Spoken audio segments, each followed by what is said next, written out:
Nós estamos hoje aqui no mês da consciência negra, nesse mês de novembro, com a presença do professor Claudinei Roberto, que coordena o Núcleo de Educação do Museu Afro Brasil, aqui no município de São Paulo, que fica ali no Parque do Ibirapuera. Então nós teremos hoje a oportunidade também de, nesse diálogo com o professor Claudinei, a quem eu já agradeço a sua presença, de dialogarmos a respeito do Museu Afro Brasil, desse importante espaço da reflexão, da mostra, da discussão sobre a arte e a cultura afro-brasileira. Então eu quero passar a palavra ao professor Claudinei já com uma pergunta, assim, né? Em que momento surge o Museu Afro Brasil e quais são as principais características, assim, o que o senhor poderia destacar do Museu Afro Brasil para nós, para os nossos estudantes que estão aqui na região metropolitana de São Paulo e para aqueles que estão mais distantes de nós? Bom, é um prazer enorme estar aqui na Metodista conversando com vocês sobre o Museu Afro Brasil. Na realidade, o Museu Afro Brasil, ele é a concretização de um sonho de um artista, sobretudo de um artista, de um curador e colecionador, administrador público também, baiano, Emanuel Araújo. O Emanuel Araújo, há décadas, pesquisa o tema, a cultura afro-brasileira, no afã de proporcionar para a nossa população, enfim, um encontro com essa história que durante tantos anos foi preterida, durante séculos foi preterida. Na realidade, o Museu Afro Brasil é um museu da história, da cultura, da memória e da arte dos afro-brasileiros. Mas ele é, sobretudo, um museu do Brasil. Quem tiver a oportunidade de conhecer o museu vai descobrir encantado o quanto da nossa história não estão presentes nos livros, não é? E a partir desse contato vai ter oportunidade de fazer uma reflexão mais arejada e mais generosa sobre a nossa nacionalidade. O Museu Afro Brasil é um museu do Brasil. Professor Claudinei, o museu, como que ele se organiza? Ele tem uma parte, vamos dizer assim, uma mostra fixa e mostras que são mais itinerantes. Quais são as características dessa forma de organização do museu? Eu sempre que ouço falar do museu, ouço de pessoas dizendo que ele tem uma característica quase que única no mundo, né? O Museu Afro Brasil é uma expressão de forma de organização, de concepção única no mundo. O que ele tem como um diferencial? Bom, de fato, o projeto expográfico e museográfico do Museu Afro Brasil é inédito, mas esse ineditismo está imediatamente relacionado com a sua tipologia, não é? O Museu Afro Brasil é um museu de história, mas é também um museu da cultura, é da memória, é um museu de arte. Todos esses aspectos, eles estão apresentados nos núcleos e nas galerias do museu. Então, nós temos uma coleção de 5 mil, 6 mil obras. É naturalmente que todas essas obras não podem ser expostas simultaneamente. Mas contar essa história, trazer essa história que o museu traz, exige uma originalidade. Então, ele tem uma disposição quase que labiríntica. E na medida em que o visitante se aproxima, ele vai descobrindo os nexos, vai entendendo as relações entre os vários núcleos, né? Nós temos um núcleo chamado África, Diversidade e Permanência. Temos um núcleo de trabalho e escravidão. Temos um núcleo de arte popular, sagrado e profano. Temos um núcleo de arte colonial, arte barroca, e arte acadêmica. A arte popular, ela ela permeia todo o acervo. E uma dos diferenciais do museu é apresentar a arte popular e a arte acadêmica a partir dos mesmos patamares, não é? Porque entende-se que uma manifestação não é menos importante que outra nesse concerto de ideias que o museu apresenta. E, de fato, o senhor tem razão. Existe uma característica que não tem igual no mundo ainda. Nós esperamos que no futuro esse projeto possa ser replicado. Professor Claudinei, quando nós conversamos, algo me chama a atenção, que é o fato de um núcleo de educação no museu. Qual o papel desse núcleo de educação no museu? Até porque nós falamos também com estudantes do curso de pedagogia que muitas vezes não percebem ou talvez não se atentaram para esse espaço como também um espaço profissional, um espaço de atuação. O senhor também como educador, como vê essa possibilidade de atuação da educação dentro de um espaço museológico? Essa pergunta tem a maior pertinência porque é uma pergunta que exige uma resposta um pouco mais alongada. Os núcleos de educação nos museus do Brasil são relativamente recentes, não é? Eles atendem a uma demanda que as escolas não estão preparadas para atender. Isso no geral, não é? Os museus de arte antiga, de arte contemporânea, de arte acadêmica, enfim, atendem a uma demanda que as escolas muito raramente estão habilitadas para atender. Daí a necessidade da atuação desses núcleos e desses educadores. Agora, considerando as características muito peculiares do Museu Afro-Brasil, esse núcleo de educação, que eu orgulhosamente coordeno, precisa de uma equipe multidisciplinar, né? Considerando que a gente tem que lidar com história, nós precisamos, no núcleo, contar com historiadores, com geógrafos, com gente formada em letras, naturalmente com gente formada em psicologia também, em arte, e, enfim, essa equipe multidisciplinar recebe um treinamento que não é tão longo quanto a gente gostaria que fosse, e eles são formados muito durante o processo mesmo do seu trabalho, no diálogo com os colegas, no diálogo com a equipe de coordenação e com outros setores do museu também. Nós recebemos uma média de 50 mil escolares num programa firmado com a Secretaria do Estado da Cultura. Né? Para além disso, existe um universo de outros visitantes que a gente também atende. Né? Então, eu acho que nós temos ali umas peculiaridades que fazem desse trabalho um desafio extraordinário. Sim. Nessa questão ainda da educação, muito recentemente na nossa história, nós começamos a discutir, fazer uma reflexão sobre a questão da educação, da história do afro-brasileiro na escola, né?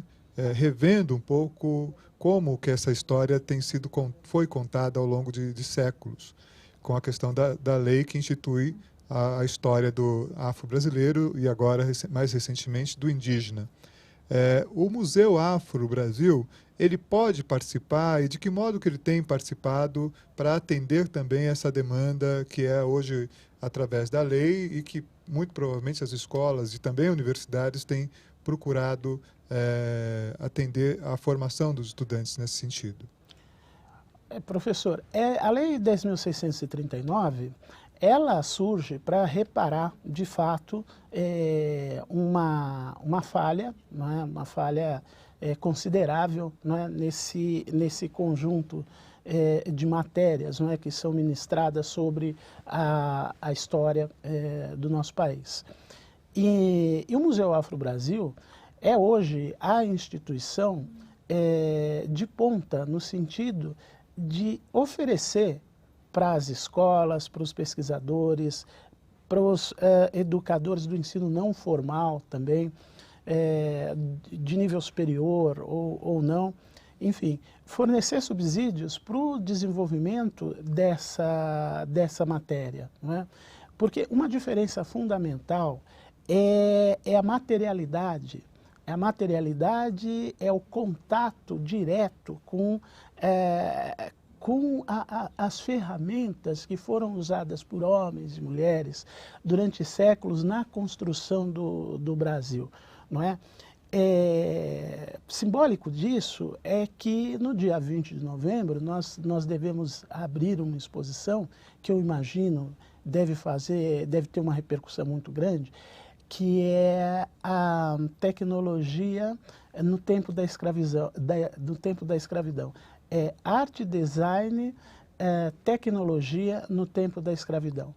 Então, o professor Emanuel Araújo fez várias viagens de prospecção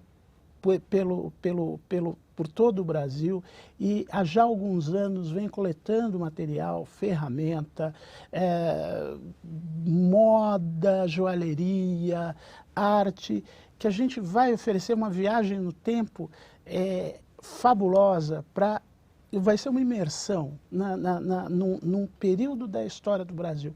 E esse contato com a matéria viva da história, ele é insubstituível. Não é?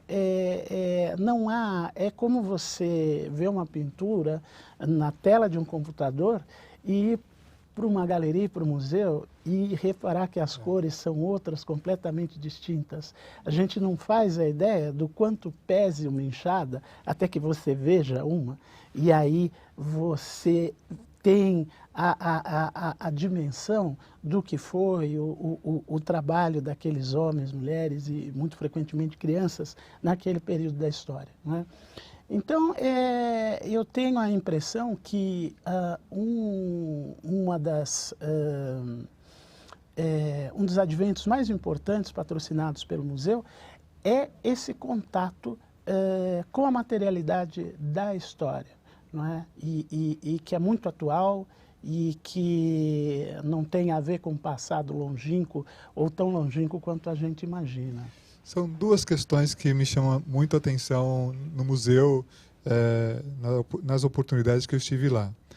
Essa questão da antiguidade e da arte contemporânea, né? De como artistas negros ou artistas não negros retratam essa questão do afro-brasileiro. Do antigo, me chama a atenção uma roupa, que se eu não me engano é uma roupa iorubá com fios de ouro, né? Que mostra toda a capacidade técnica de desenvolvimento para chegar a afiar uma roupa como aquela, né, exposta ali no museu.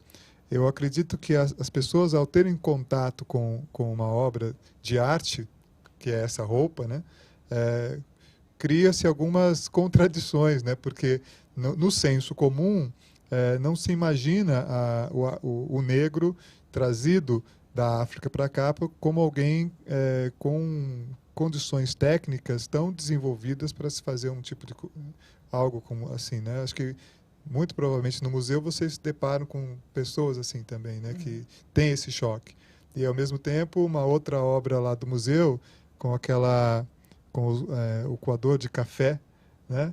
Que para quem não conhece o museu, fica aqui o convite para conhecer, porque são momentos assim muito significativos. E quais são assim, como que o senhor ali na prática, nesse tempo todo de trabalho com as pessoas, isso causa o impacto? Porque nós vivemos, isso é importante dizer, nós vivemos numa sociedade racista, né? Infelizmente o racismo ele persiste na nossa sociedade, talvez a gente ainda demore décadas para a superação disso, para uma compreensão de uma sociedade de fato diferente disso. nesse aspecto, as pessoas vão se sentem chocadas. O negro que visita, ele se vê, a identidade dele ali é reforçada. Como é que o senhor vê essa questão? Bom, aí, professor, tem vários aspectos aí na pergunta que o senhor faz. De fato, a autoestima do negro, ela é muito melhorada depois de uma visita ao Museu Afro-Brasil, não é? E eu lembro que o meu primeiro contato com o Museu Afro-Brasil foi do caráter da epifania, não é? Assim, foi uma revelação, né? Foi uma revelação. Eu fiquei maravilhado, orgulhoso e comovido diante do contato que eu tive com o museu naquele momento. A questão o museu, uma das funções fundamentais dele é sim promover a autoestima de parte considerável da nossa população.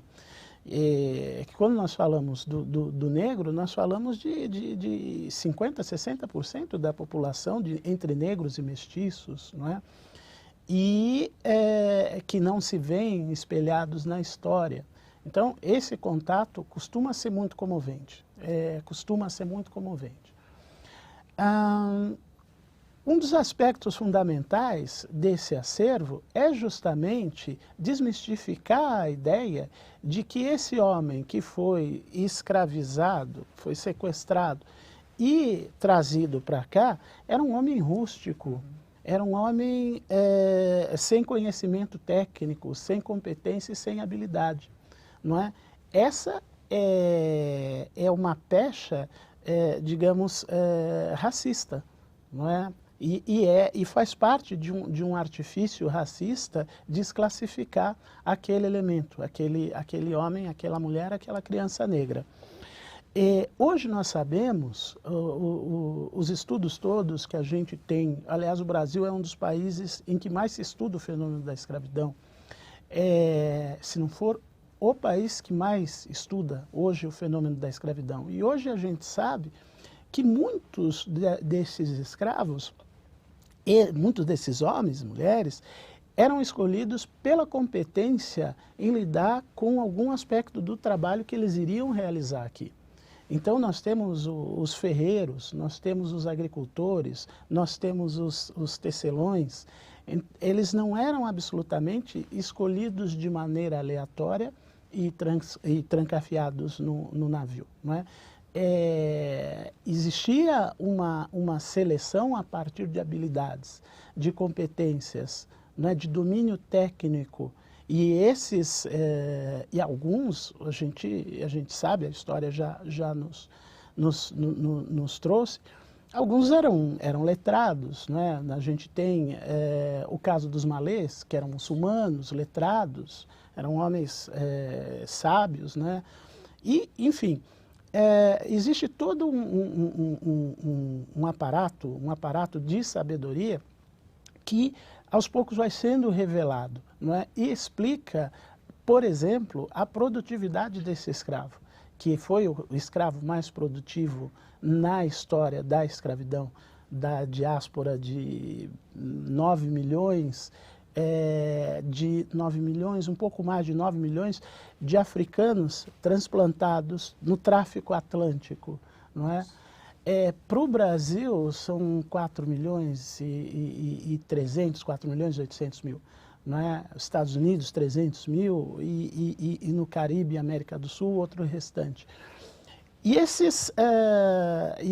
esse contingente era procurado a partir de habilidades, a partir de saberes sedimentados, não é? Que eram aplicados aqui, né? E a gente hoje já sabe que a produtividade do escravo que trabalhou aqui no Brasil é devida a um regime de uma brutalidade inaudita, mas também de uma competência laboral. Técnica. Ou seja, deste negro escravizado, trazido para o Brasil, não se tira somente a força física, mas também a sua capacidade e o seu conhecimento técnico, né, artístico, para a elaboração de uma série de questões. Professor, finalizando, eu faço uma pergunta incômoda, mas que quando nós olhamos para a sociedade, nessas discussões mais recentes sobre a questão das políticas afirmativas, popularmente também chamadas de cotas, né? Nós vemos assim uma reação às vezes até um tanto quanto virulenta, difícil de explicar.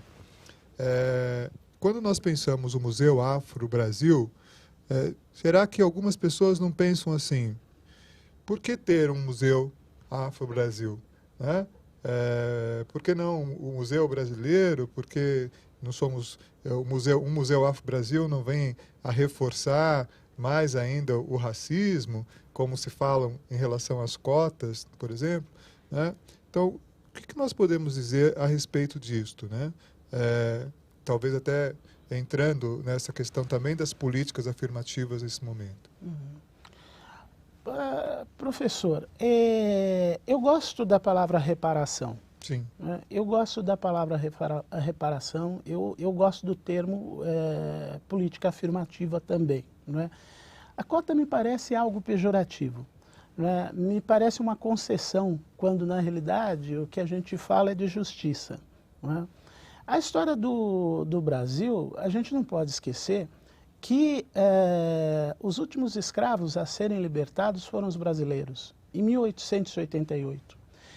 É um tempo histórico, é ontem, né? Ontem os escravos foram libertados, né?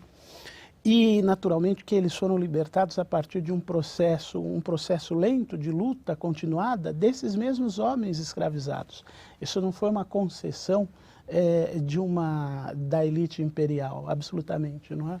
Foi uma mobilização social. A causa do abolicionismo mobilizava a sociedade brasileira, parte da sociedade brasileira naquele momento. E era resultado também da luta de negros organizados, que historicamente, desde que chegaram aqui, lutam pela sua liberdade. Esse é outro capítulo da história que não muito bem contado. Não é? O Museu Afro-Brasil, nesse sentido, ele afirma a nossa própria nacionalidade, a nossa nacionalidade complexa, que não pode escamotear nenhuma de suas partes. Um dos núcleos do Museu Afro-Brasil é de arte indígena, que a gente, o curador, o professor Emanuel Araújo, entende como parte fundamental de uma história que também foi preterida, não é? Então, dependendo de como você comece a visitar o Museu Afro-Brasil, você começa pela arte dos brasileiros nativos. Recentemente os caboclos, os sertanejos, né? A complexidade da nossa nacionalidade, ela não pode preterir as suas partes. O Museu Afro-Brasil é, sobretudo, um museu brasileiro que conta a história a partir de um ponto de vista que tem sido historicamente preterido. Não é? Talvez a surpresa que ele cause é justamente descobrir a maravilha dessa história. Porque é muito importante, professor, e todo visitante que tiver o privilégio de nos conhecer e nos der a satisfação da visita, é importante pensar que a escravidão foi um capítulo da história, mas ela não é a história. Não é? Que aquele povo escravizado legou também para todos os brasileiros festas maravilhosas, negou uma religiosidade complexa, legou filosofia, arte, arquitetura, enfim, o sofrimento ele tem um seu igual na alegria. O tamanho do sofrimento ele talvez só possa ser mensurado a partir do quanto de alegria, de felicidade, de coragem foi exigido para suportar esse longo período de 4 séculos. Não é? Então, eu fico imaginando que todas as camadas da sociedade têm direito à sua história, têm direito de preservar a sua história, E nós só ganhamos quando admitimos a nossa característica mestiça. A gente só ganha quando admite que os vários componentes que fazem parte disso que a gente chama de nação brasileira. Acho que é o destino, talvez, maior do museu. Muito obrigado. Professor Claudinei, acho que, assim, nesse momento que a gente vai encerrando essa parte nossa de entrevista, eu queria que o senhor fizesse o convite para os nossos estudantes, para as pessoas que estão nos vendo, dizendo exatamente como chegar lá ao museu, onde fica o museu, quais são os horários de visita do museu, porque acho que o mais importante agora, depois de a gente ter uma ideia, né, inicial sobre o Museu Afro-Brasil, é conhecermos o museu. E olha, pela minha experiência, é preciso ir lá muitas vezes. Eu ainda não me sinto inteiramente contemplado por aquilo que o Museu Afro-Brasil pode oferecer. Bom, muito obrigado. O Museu Afro-Brasil fica no Parque do Ibirapuera, o portão 10. Esse portão fica em frente à Assembleia, frente à Assembleia Legislativa. Na estação Ana Rosa, na estação Vila Mariana, na Avenida Paulista, tem vários ônibus que passam em frente a esse portão 10. Ele fica aberto de terça a domingo, das 10 às 5 da tarde. Nós temos um serviço de educação.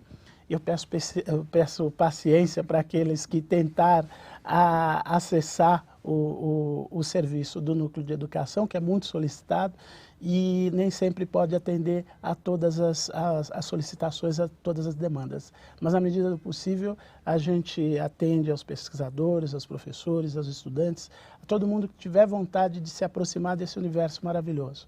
Então, é de terça a domingo, no Parque do Ibirapuera, das 10 às 5, inclusive aos feriados. A gente está sempre lá.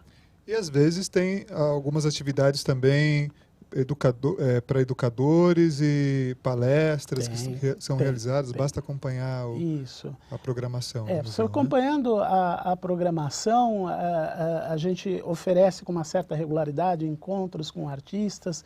Tem um projeto que é muito querido nosso, chamado Aos Pés do Baobá, que a gente reúne a criançada no último sábado do mês, todo último sábado do mês, às 11 horas da manhã, para contar histórias sobre as tradições africanas, brasileiras, a nossa cultura tradicional.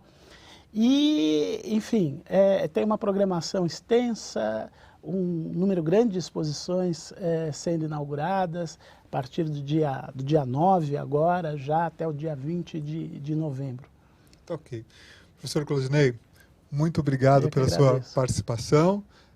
Na universidade hoje também nós teremos ainda uma palestra com o professor Claudinei sobre a questão do negro na arte brasileira. Essa palestra também nós depois vamos disponibilizar para que os estudantes possam assistir, possam também conhecer um pouco mais a respeito dessa temática. Agradeço a todos e todas e nos encontramos logo mais. Muito obrigado.